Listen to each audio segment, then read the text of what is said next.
The betrayed alliance. Humanity had never known better friends than the Lyrans.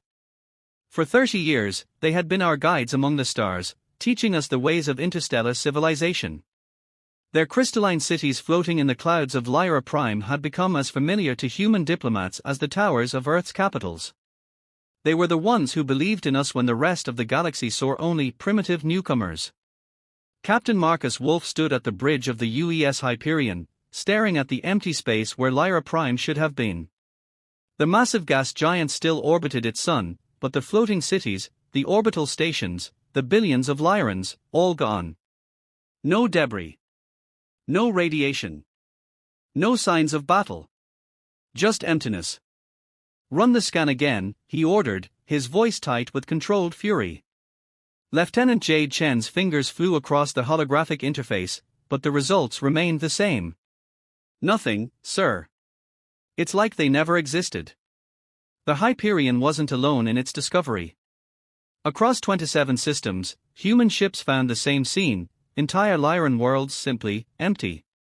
Their cities, their people, their art, their history, everything that made them who they were had vanished without a trace. The truth came 3 days later, through a quantum-encrypted transmission from deep within Nexus Dominion space. The sender identified themselves only as Truth Speaker. The Nexus High Council has determined that the Lyran-Human alliance represented an unacceptable deviation from the natural order. The Lyrans have been corrected. Their physical forms have been preserved in stasis, but their civilization, their memories, their culture, all have been cleansed. They will be reprogrammed to serve their proper role in the galaxy. This is not an act of war, but one of necessary correction. The human species would be wise to accept this adjustment. In the emergency session of Earth's United Council, the chamber sat in absolute silence as the recording played.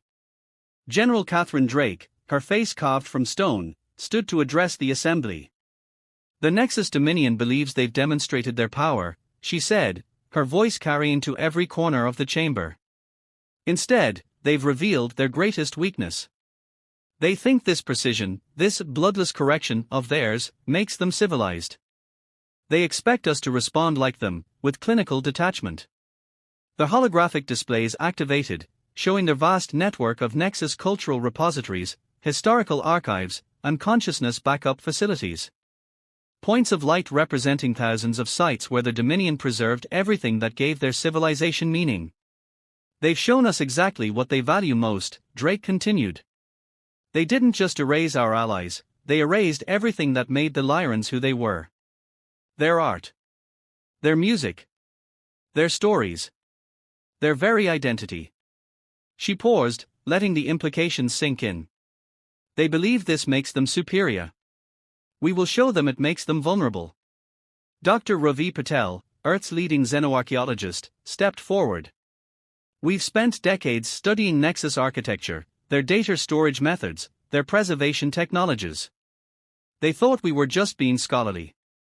They never imagined we were mapping out their weaknesses. The plan that emerged wasn't one of military conquest. It was something far more terrible.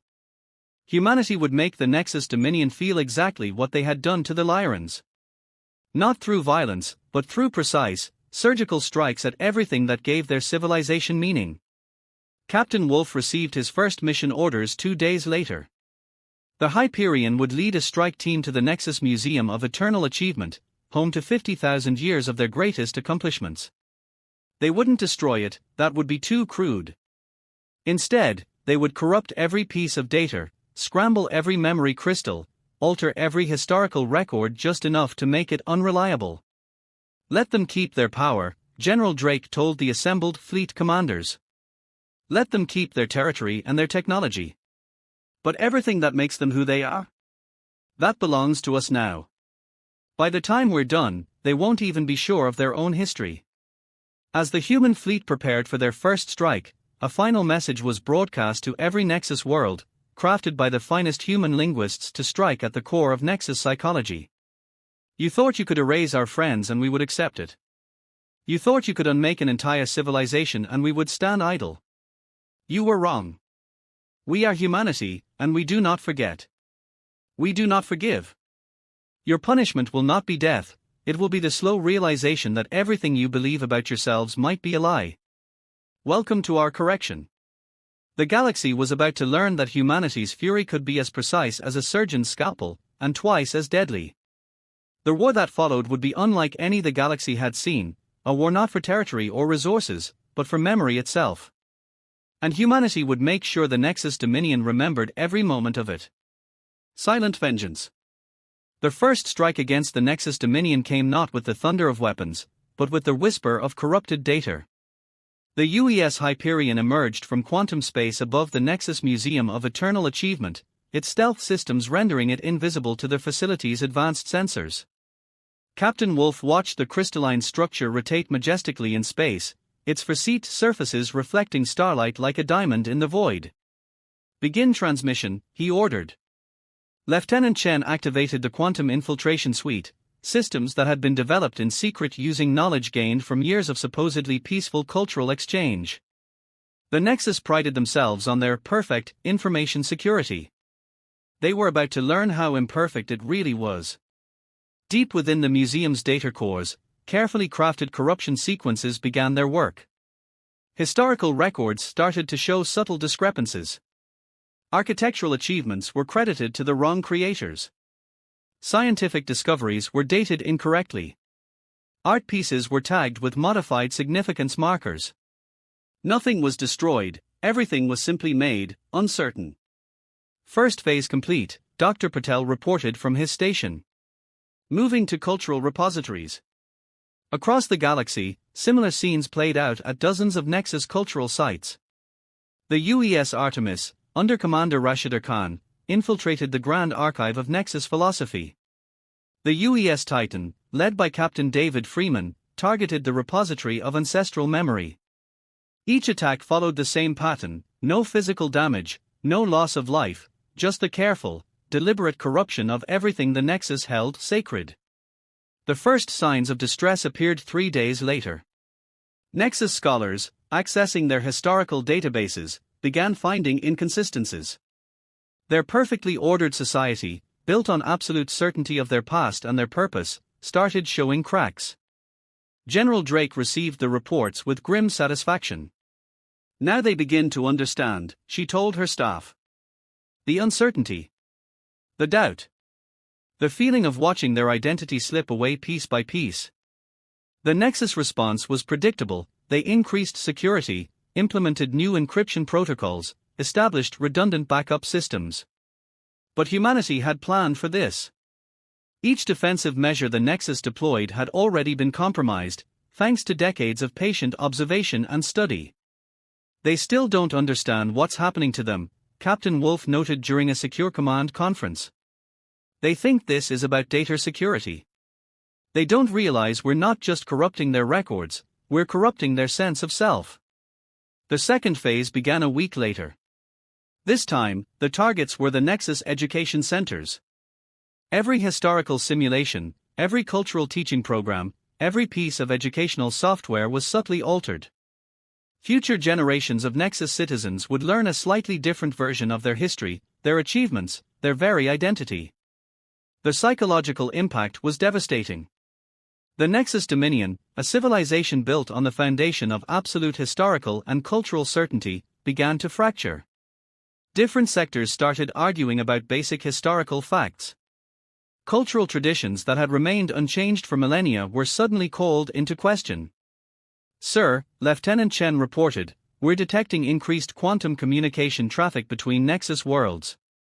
They are trying to verify their original records against each other. But they won't find what they're looking for, Dr. Patel added with quiet certainty. Because we've made sure no two copies of any record are exactly the same anymore.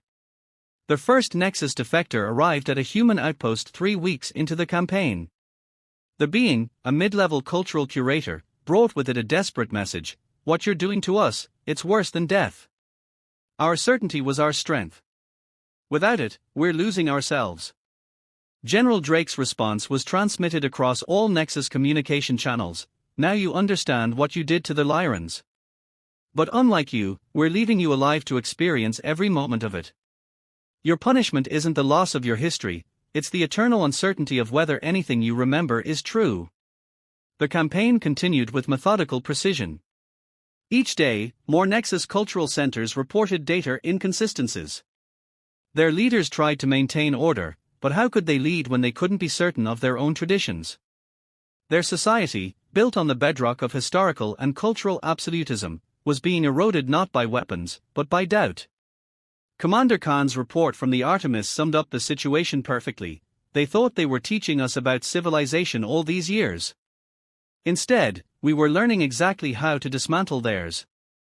They showed us what they valued most, their perfect, unchanging record of existence. So that's exactly what we're taking from them, one corrupted file at a time. As the first month of the campaign drew to a close, the Nexus High Council finally began to understand the true nature of their punishment. They weren't just losing their history, they were losing their future. Every new generation would grow up with a slightly different understanding of what it meant to be Nexus. Their perfect unity, their cultural consensus, their very identity would slowly fade into a fog of uncertainty. And through it all, humanity's message remained unchanged: this is what erasure feels like. This is what you did to our allies. The only difference is, we're leaving you awake to watch it happen. Breaking the collective. 2 months into humanity's campaign of cultural warfare, the first major crack in the Nexus Dominion's unity appeared. The 7th Concordat, a major administrative sector comprising 300 star systems, began questioning the legitimacy of the High Council's original decision to erase the Lyrans.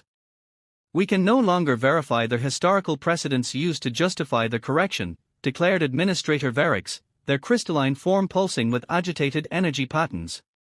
Our records show 3 different versions of the founding principles, each with subtle but significant differences. Captain Wolf and the UES Hyperion monitored the growing discord from the edges of Nexus space. They are starting to turn on each other, he observed as reports flooded in from across the Dominion. Each sector is convinced their version of history is the correct one. General Drake's Strategic Command Center on Earth had become a hub of psychological warfare. Massive holographic displays tracked the spread of uncertainty through the Nexus civilization like a virus. Dr. Patel's team had developed algorithms to predict where the next cultural fractures would appear. The Nexus made a fundamental mistake, Dr. Patel explained during a strategy session. They built their entire civilization on the concept of perfect, unchanging truth. By introducing uncertainty into their historical records, we've done more than corrupt data, we've corrupted their very reason for existing. The third phase of humanity's campaign targeted something even more fundamental than historical records. Teams of specialized infiltrators began introducing subtle variations into the Nexus language databases. Words that had meant exactly the same thing across their civilization for millennia began showing slightly different connotations in different sectors. Commander Khan's report from the Artemis documented the devastating impact. They can't even trust their own communications anymore.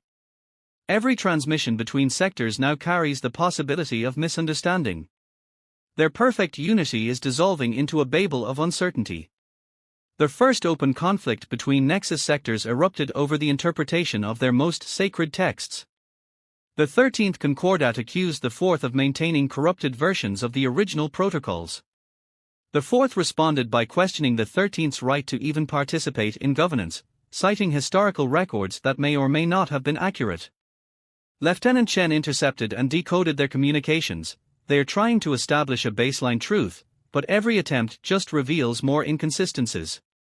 Some are even beginning to question whether the Lyrans were ever a threat at all. The High Council attempted to restore order by declaring all pre-corruption records on their central worlds to be the only valid versions. But humanity had anticipated this. Captain Freeman and the UES Titan had spent weeks ensuring that even these supposedly pristine archives contained subtle contradictions. Let them search, General Drake told her commanders. Let them waste their resources trying to find their precious absolute truth. The more they search, the more differences they'll find, and the more their certainty will crumble. The psychological impact began affecting even the highest levels of Nexus society. Members of the High Council itself started questioning their own memories.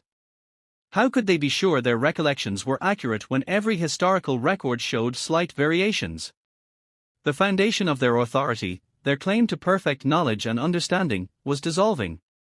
Dr. Patel's analysis revealed an unexpected development. They are starting to experience something they've never known before: doubt.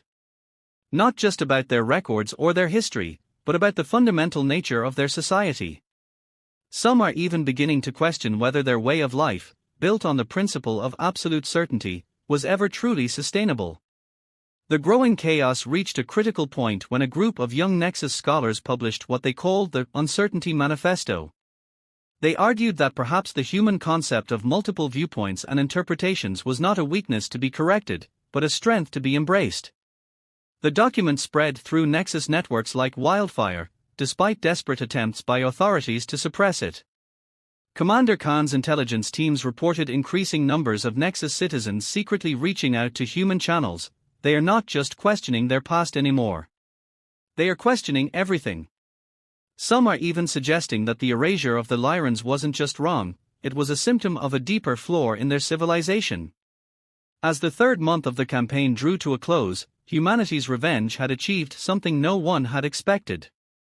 The Nexus Dominion, once a monolithic empire of absolute certainty, had begun to fragment not just politically, but philosophically. Different sectors were developing different interpretations of their purpose, their history, and their future. Captain Wolf, watching the unfolding chaos from the Hyperion's command deck, reflected on the ultimate irony: they tried to erase our allies to preserve their version of order. Instead, they are learning that the thing they feared most about humanity, our embrace of uncertainty and different perspectives, might be the only thing that can save them from complete collapse. General Drake's final report to Earth's United Council summed up the situation perfectly. We didn't just make them forget who they were. We made them question who they are. And in doing so, we've given them a choice: adapt to a universe where multiple truths can coexist, or break apart trying to maintain their illusion of absolute certainty. Either way, they'll never again dare to erase another civilization's identity. The price of identity.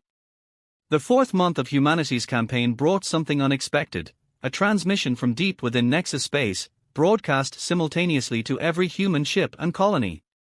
The sender identified themselves as Oracle Prime, the keeper of the Nexus Dominion's most sacred historical archives. "We require dialogue," the transmission began, the crystalline being's voice carrying an unfamiliar tremor. "Our civilization stands on the brink of dissolution. But perhaps that is what you intended all along."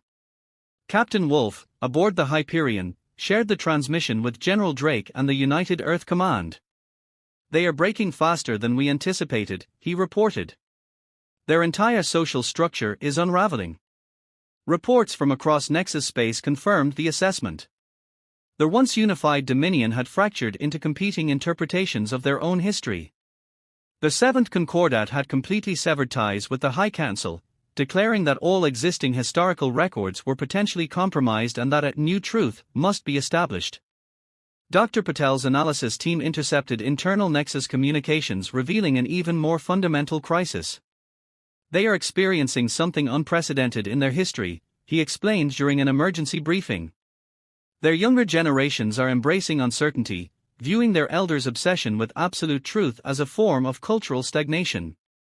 Commander Khan's Artemis had been monitoring Nexus education centers when the most dramatic shift occurred. Young Nexus scholars began openly questioning the basic premises of their civilization. "Why did we believe our interpretation of reality was the only valid one?" they asked. "What gave us the right to correct other species?" The High Council's attempt to restore order backfired spectacularly. Their declaration that all divergent interpretations of history were corruption led to open rebellion in multiple sectors.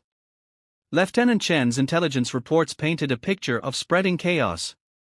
"They are experiencing their own version of our human renaissance," General Drake observed. "But instead of emerging from darkness into light, they are moving from false certainty into honest doubt. And it's tearing their society apart." The breaking point came when a group of Nexus archivists, led by Oracle Prime, made a stunning public announcement. They had discovered that the Dominion's supposedly perfect historical records had always contained minor inconsistencies. Their ancestors had simply chosen to ignore these discrepancies in favor of maintaining the illusion of absolute truth. Our entire civilization, Oracle Prime declared, was built on a foundation of deliberate ignorance. We chose certainty over truth, uniformity over growth. And when we encountered species like the Lyrans and humanity, who embraced diversity of thought, we saw them as threats to be corrected rather than perspectives to be understood. Captain Freeman's Titan, monitoring the quantum networks, reported an unprecedented surge of information sharing across Nexus space. Centuries of suppressed alternative interpretations, hidden contradictions, and ignored variables began flowing freely between sectors. They are not just accepting the corruption we introduced, Dr. Patel realized. They are actively seeking out differences in perspective. It's as if we've awakened some long-dormant hunger for uncertainty. The High Council made one final attempt to maintain control. They ordered all sectors to purge their databases of corrupted information and return to the original, centrally approved versions of history. The response was immediate and overwhelming. "We reject the concept of single truth," came the unified response from 17 different sectors. "We choose to embrace the humanity of uncertainty." The irony of their word choice, humanity, was not lost on Earth's leadership. The very quality the Nexus had tried to correct in others had become their path to transformation. General Drake received a private transmission from Oracle Prime that crystallized the magnitude of what humanity had achieved. "You could have destroyed us. Instead, you forced us to confront the flaws in our own existence. The price of this lesson is our identity, but perhaps that identity needed to change." The campaign's unexpected turn led to intense debate among Earth's military leadership. They had sought to punish the Nexus Dominion, to make them feel the pain of cultural erasure. Instead, they had become catalysts for a fundamental transformation of Nexus civilization. Captain Wolf's report from the front lines captured the complexity of the situation. "We wanted them to experience the horror of losing their identity. Instead, they are willingly abandoning their old identity in favor of something new. The question is this a better revenge than what we originally planned?" As the fourth month drew to a close, humanity faced a choice of its own. The Nexus Dominion was splintering, but not into chaos, rather, it was evolving into something unprecedented in its history, a civilization that embraced uncertainty, questioned its own assumptions, and showed the first glimmers of understanding the very qualities they had once sought to erase in others. General Drake's final transmission to all Earth forces revealed the new direction. "We came to make them suffer as our allies suffered. But perhaps the greatest revenge is not to destroy their civilization, but to transform it into something that can never again commit such an atrocity. Let them learn, let them change, let them understand, because that understanding will be their eternal punishment and their potential salvation." Echoes of remembrance. The fifth month of humanity's campaign began not with an attack, but with an offer. The fractured Nexus Dominion, through Oracle Prime and the reformed Council of Multiple Truths, formerly the High Council, made an unprecedented proposal. They would restore the Lyrans, not to their original state of unchanging perfection, but with full memory of what had been done to them. Captain Wolf stood on the bridge of the Hyperion, watching the quantum transmission with careful scrutiny. "They are offering to wake them up," he said, his voice heavy with the weight of the decision.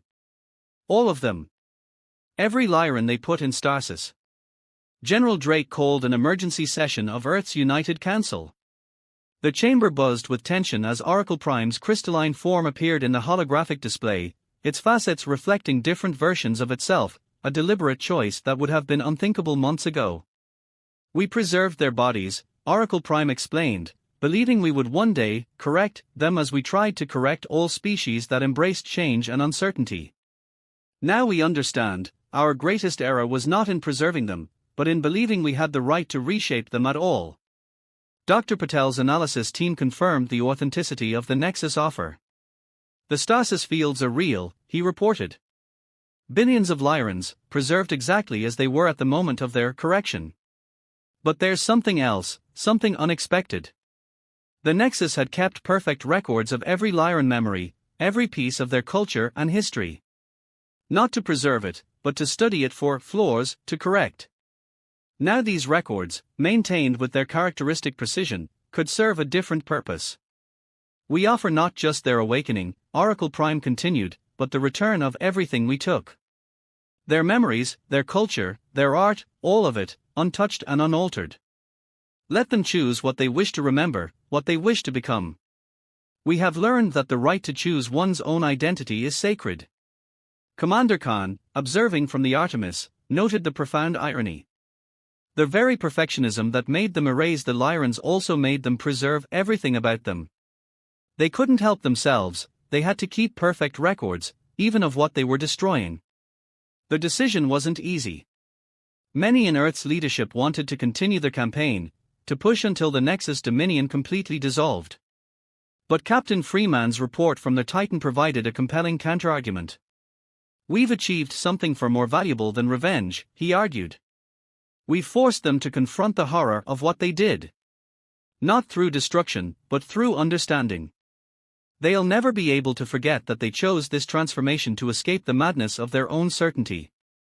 The awakening of the Lyrans became a carefully orchestrated operation.